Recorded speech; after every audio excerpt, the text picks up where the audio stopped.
Here's another example of the merry-go-round of shame. You say to yourself, let's say you're trying to get in good on this recovery work. So you say to yourself, you know what? Because I hate myself, I want to try to improve myself.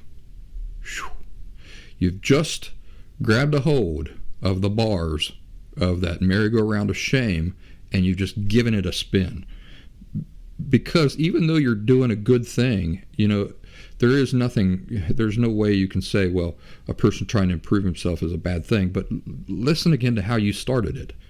Because I hate myself, I want to try to improve myself. So you're already starting off on a negative foot. So you've already given that merry-go-round of shame a spin.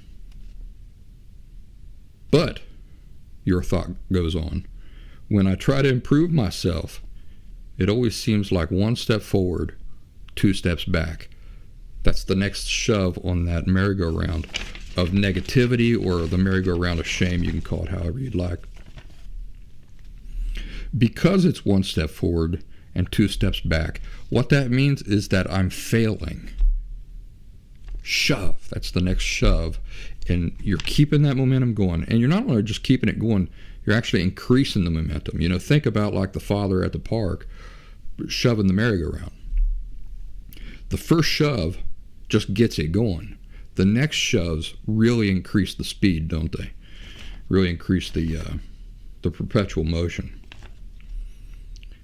So because it's 1 step forward but 2 steps back, I'm failing. Shove. Now I'm further back than when I started. Shove.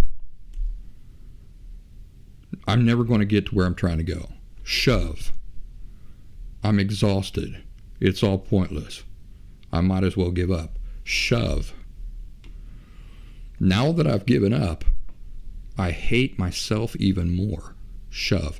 Now the thing has circled all the way back to the origin of of how the thing all started in the beginning. So it's now self-sufficient.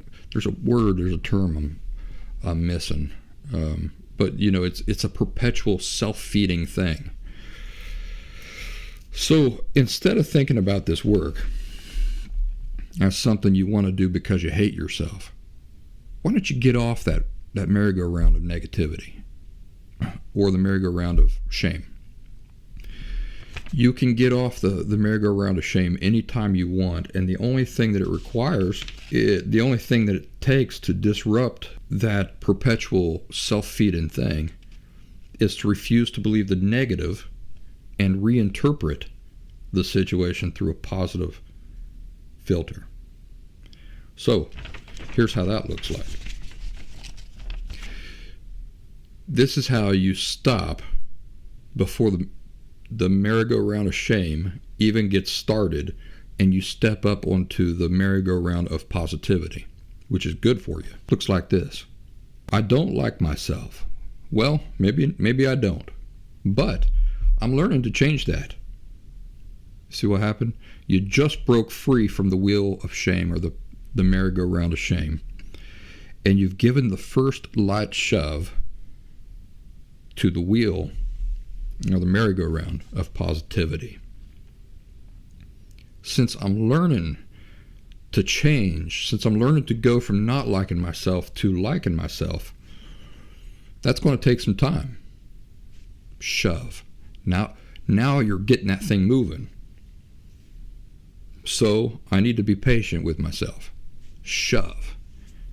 Whoops, I just made a mistake, but I have to allow for mistakes.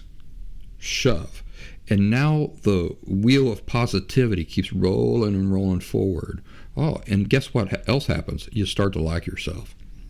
We all have a choice about whether or not we're going to stay on and ride the merry-go-round of negativity, or you can call it the merry-go-round of shame, or if we're going to get off that. We're going to interrupt that by refusing to feed into the negative thoughts, and instead get on the wheel or the merry-go-round of positivity and get that thing moving instead.